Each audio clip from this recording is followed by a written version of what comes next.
మూవీస్కి స్క్రిప్ట్ రాయాలంటే ఫాలో అవ్వాల్సిన రూల్స్ ఏంటో తెలుసుకుందాం. Concept or idea. మూవీస్కి కాన్సెప్ట్ రాయాలనుకునే వాళ్ళు క్రియేటివ్ అండ్ యూనిక్గా ఉండాలి. Outline or structure. ప్రతి మూవీకి అవుట్లైన్ అనేది చాలా ఇంపార్టెంట్. ఈ అవుట్లైన్ అనేది 3 టైప్స్గా డివైడ్ చేస్తారు. Phase 1 setup, phase 2 conflict, phase 3 resolution. Character development. ప్రతి మూవీలో క్యారెక్టరైజేషన్ అనేది చాలా important.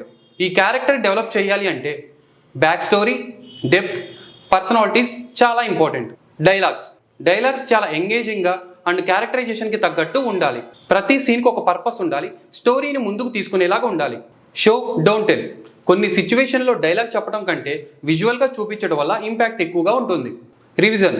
Movie final draft complete అయిన తర్వాత మల్టిపుల్ టైమ్స్ చెక్ చేసుకోవాలి. కంటిన్యూటీ అనేది చాలా ఇంపార్టెంట్. ఫిల్మ్ నాలెడ్జ్ ఉన్న వాళ్ళ దగ్గర ఫీడ్బ్యాక్ కూడా తీసుకోండి. మూవీస్లో స్క్రిప్ట్ రైటింగ్ రాయడానికి ఫాలో అవ్వాల్సిన రూల్స్ నేను చెప్పడం జరిగింది. ఇందులో మీ ఫేవరెట్ రూల్ ఏంటో కామెంట్ చేయండి.